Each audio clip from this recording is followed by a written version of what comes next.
رب کے حکم کی تعمیر کو مقدم کیا اور حضرت اسرائیل علیہ السلام نے مٹی کو لے لیا. اللہ تبارک و تعالیٰ نے اسی مٹی سے حضرت آدم علیہ السلام کی تخلیق فرمائی. تو ایک تو بات یہ ہے کہ ہم چونکہ حضرت آدم کی اولاد سے ہیں تو گویا کہ اللہ نے ہمیں اور آپ کو مٹی سے پیدا کیا. جس طریقے سے حضرت آدم کی اولاد حضرت آدم کو رب نے مٹی سے پیدا کیا, ہم لوگ ان کی ذریت ہیں, ان کی اولاد ہیں, تو ہم اور آپ بھی کس سے پیدا کیے گئے؟ مٹی سے پیدا کیے گئے. ایک تو وجہ یہ ہے, اور دوسری وجہ یہ ہے کہ ہم لوگ جو رزق کھاتے ہیں, رزق چوکھا باجرا یہ ساری چیزیں کہاں سے پیدا ہوتا ہے؟ کہاں سے پیدا ہوتا ہے؟ مٹی سے تو اس کی پیداوار ہے. وہی جب آپ کھاتے ہیں آپ کا بدن پھولتا ہے, بڑھتا ہے, نشوونما ہوتی ہے, آپ بڑے ہوتے ہیں. تو ایک تو وجہ یہ مفسرین نے فرمایا ہے عزیزان ملت اسلامیہ. اور دوسری وجہ سنو, حضرت عبداللہ بن مسعود فرماتے ہیں افقہ الفقہاء صحابی رسول جو نبی کریم صلی اللہ علیہ وسلم کے سفر و حضر میں آپ ساتھ رہتے تھے, سرکار کی جوتی مبارک کو آپ ہمیشہ اٹھائے لیے رہتے تھے. سبحان اللہ. حضرت عبداللہ بن مسعود فرماتے ہیں کہ اللہ کے نبی نے ارشاد فرمایا کہ جب ماں کے رحم میں جب نطفہ ٹھہرتا ہے, ماں کے پیٹ میں جب نطفہ ٹھہرتا ہے, فرشتہ اللہ کی بارگاہ سے آتا ہے اور اس نطفے کو وہ فرشتہ اپنے ہتھیلی پر رکھتا ہے. رکھنے کے بعد عرض کرتا ہے پروردگار کی بارگاہ میں, اے پروردگار اس کو مرنا ہے یا نہیں مرنا ہے, اس کو زندہ رہنا ہے یا نہیں زندہ رہنا ہے. تو اگر اس نطفے کو زندہ رہنا ہے تو اس کے لیے روح تیار ہوتی ہے, اور اگر اجازت وہاں سے آتی ہے کہ اس کو زندہ نہیں رہنا ہے تو اب اس کے لیے کوئی روح تیار نہیں ہوتی ہے, اس کے لیے کوئی روح نہیں ہوتی ہے. اب وہ نطفہ رحم کے ذریعے سے خون کی صورت میں باہر نکل کے آ جاتا ہے. عزیزان ملت اسلامیہ, لیکن جس نطفے کو اجازت مل جاتی ہے کہ اس کو زندہ رہنا ہے تو اب اس کی روح چونکہ تیار رہتی ہے, اور جب اجازت مل جاتی ہے اس کو زندہ رہنا ہے تو فرشتہ عرض کرتا ہے پروردگار یہ اچھا ہے یا برا ہے, نیک ہے یا بدبخت ہے, اس کی روزی کتنی ہے, باقیات کتنے ہیں, اور اس کو کہاں مرنا ہے. ساری چیزیں فرشتے رب سے پوچھتے ہیں. رب تبارک و تعالیٰ فرماتا ہے کہ اے فرشتے لوح محفوظ پہ دیکھو, لوح محفوظ پہ اس کے ساری چیزیں اس کی لکھی ہوئی ہیں کہ یہ نیک ہوگا یا بدبخت ہوگا, اس کی روزی کتنی ہوگی, یہ کہاں مرے گا, جائے مدفن کہاں ہے, اور باقیات کہاں ہیں, ساری چیز اس کی عمر کتنی ہوگی, ساری چیزیں لوح محفوظ پہ فرشتے دیکھ کر کے لکھ دیا کرتے ہیں.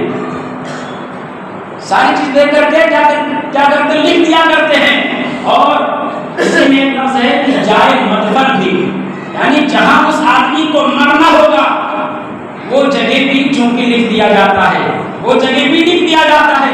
عزیزان ملت اسلامیہ, اور اللہ کے ارشاد فرماتا ہے منھا خلقناکم وفیھا نعیدکم, ہم تم کو اسی مٹی میں واپس کریں گے.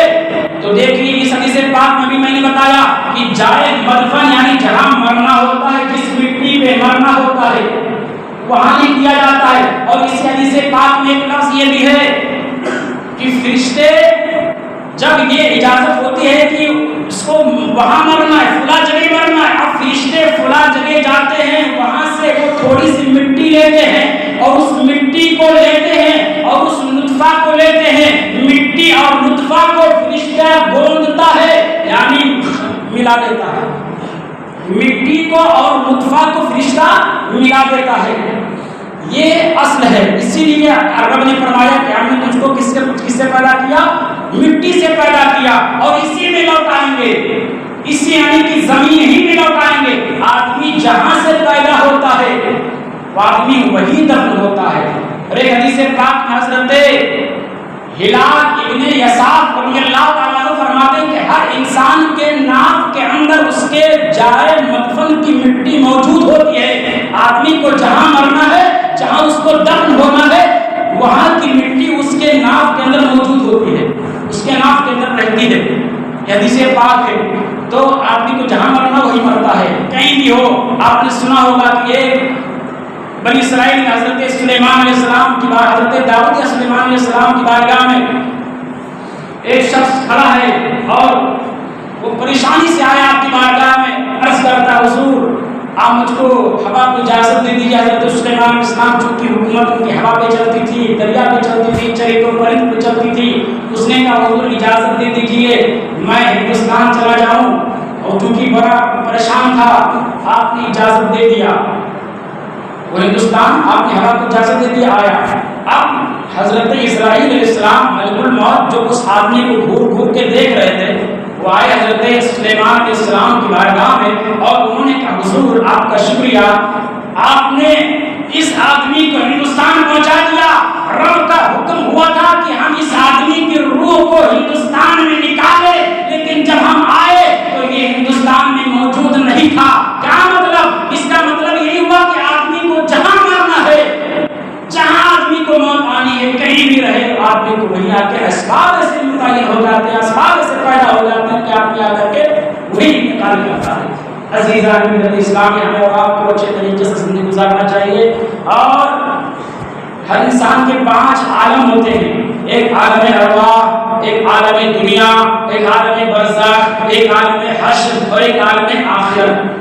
یہ 5 ہر انسان کی، کوئی بھی انسان ہو. اس سے پہلے ہم کسی دنیا میں تھے، وہ کون سی دنیا ہے؟ عالم ارواح، روحوں کی دنیا. اور یہ روحوں کے بعد یہ دنیا میں ہم آئے، اس کے بعد برزخ میں جائیں گے قبر میں، اس کے بعد حشر میں جائیں گے، حشر کے بعد آخرت میں. دیکھیے عالم ارواح سے عالم دنیا میں آنے کا سبب والدین کے ماں باپ ہیں. ماں باپ کے ذریعے سے آدمی دنیا میں آتا ہے. اور عالم دنیا سے عالم برزخ میں جانے کا سبب کیا ہے؟ موت ہے. کیا ہے؟ موت. آدمی کو جو موت آئے گی تبھی تو قبر میں جائے گا، ہاں تبھی تو جائے گا. تو موت یہ سبب ہے قبر میں جانے کا. اور قبر سے عالم حشر میں جانے کا سبب کیا ہے؟ حضرت اسرافیل علیہ السلام کے سور پھونکنے کا. جب سور پھونکیں گے تبھی آدمی اٹھ کر کے قبر سے نکلیں گے اور حشر میں جمع ہوں گے. ٹھیک ہے. اور عالم حشر سے عالم آخرت میں جانے کا سبب کیا ہے؟ ایمان کفر ہے. بندہ اگر ایمان والا ہوگا تو وہ جنت میں جائے گا، اور اگر بندہ مومن ہوگا تو وہاں جائے گا. بندہ اگر کافر ہوگا تو وہاں جائے گا، دوزخ میں جائے گا. تو آپ ایمان کی حفاظت کریں، ایمان کی سلامتی کریے. اور ایک صاحب نے بھی سوال کیا کہ کیا اگر کوئی بندہ دنیا میں یہ وصیت کر دے کہ ہم کفن کی وصیت کر سکتے ہیں؟ کوئی کفن کی وصیت کر سکتا کہ مجھے ایک کفن اچھا والا کفن دیجیے گا یا ایک کفن دیجیے گا؟ تو سنیے، ہاں وصیت کرنا جائز ہے. وصیت کرنا کیا ہے؟ جائز. اگر کوئی وصیت کرنا چاہے تو وصیت کر سکتا ہے. حضرت امیر معاویہ رضی اللہ تعالیٰ عنہ نے وصیت کی اس لیے کہ ان کے پاس سرکار کی چادر مبارک موجود تھی. سبحان اللہ. حضرت امیر معاویہ رضی اللہ تعالیٰ عنہ کون صحابی رسول ہیں؟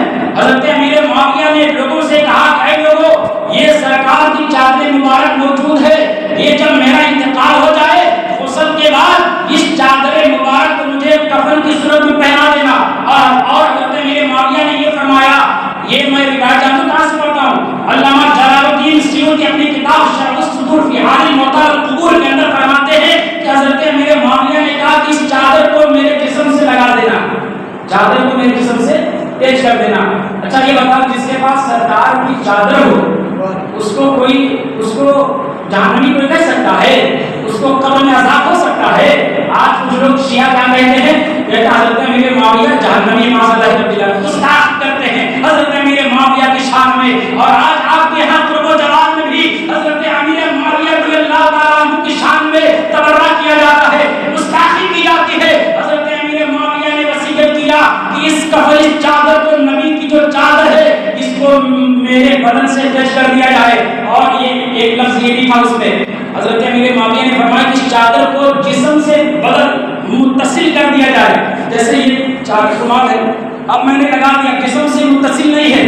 جسم چونکہ بیچ میں یہ کرتا میرا کیا ہے، حائل ہے، ہم نے اب یہ بدن پہ لگایا، اب یہ بدن اور یہ کپڑا متصل ہو گیا. حضرت امیر معاویہ نے کہا کہ سرکار کی چادر کو میرے جسم سے ملا دینا. اور حضرت امیر معاویہ کے پاس میں سرکار کے ناخن مبارک کے تراشے ہوئے کچھ تھے، سرکار کے ناخن کے تراشے ٹکڑے تھے۔ حضرت امیر معاویہ نے کہا کہ اس تراشے ہوئے ناخن کو باریک کر کے میری آنکھوں میں رکھ دیا جائے، سبحان اللہ۔ یہ حضرت امیر معاویہ ہے جن کے بارے میں آج تبرہ کیا جاتا ہے، آج گالی دیا جاتا ہے۔ اپنے ایمان کی حفاظت کرو، صحابی رسول امیر معاویہ ہے، وہ جنتی ہے، جنتی ہے، جنتی ہے۔ سرکار کے بدن سے کوئی کپڑا لگ جائے وہ جہنم میں چلا جائے گا۔ تو اپنے ایمان کی حفاظت کرو۔ سارے صحابہ جنتی ہیں، اگر جنتی ہونے کا وعدہ فرمایا ہے۔ کاتبی وہی ہمارے آپ کے ماموں ہیں، اللہ تعالیٰ ہم سب کو سلامت رکھے، ادھر صراط مستقیم پر چلے کی توفیق عطا فرمائے، اور ہم سب کو دین پر قائم رکھنے کی، مذہب اہل سنت و جماعت، مذہب اعلیٰ حضرت پر، اہل مسلک اعلیٰ حضرت پر چلنے کی توفیق عطا فرمائے۔ اہل سنت کا ہے میرا پاک صحابہ رسول، نجم ہے اور نام ہے رسول اللہ کے، اور خواتین کو پردہ کرنے کی توفیق عطا فرمائے۔ خواتین کتنے اچھے سے آ جاتی ہے سر پہ دوپٹہ، لیکن جب شادی ہوتی ہے تو ایک بھی دوپٹہ سر پہ نہیں ہوتا، گھر پہ سارا دوپٹہ کہاں ہوتا ہے؟ گھر پہ ہوتا ہے۔ جس طرح آج یہاں آئی ہے سر پہ دوپٹہ سجا کر کے، بالکل شادی میں بھی اگر یہی طریقہ اپنائیں تو ہم جانے کہ آپ کنیز فاطمہ ہے، ہم جانے کہ آپ حضرت مولا کائنات سے محبت کرتی ہیں، ہم جانے کہ آپ خواجہ والی ہے، ہم جانے کہ آپ غوث والی ہے، لیکن جب آپ زیارت میں آتے ہیں تو سر پہ دوپٹہ ہوتا ہے، اور جب شادیوں میں اور بازاروں میں جاتے ہیں تو سر پہ دوپٹہ نہیں، بلکہ سر پہ دوپٹہ الماری میں ہوتا ہے، بکسے میں ہوتا ہے، صندوق میں ہوتا ہے۔ اللہ تعالیٰ ہم سب کو سمجھ عطا فرمائے۔ کھڑے ہو کر کے سلام کریں۔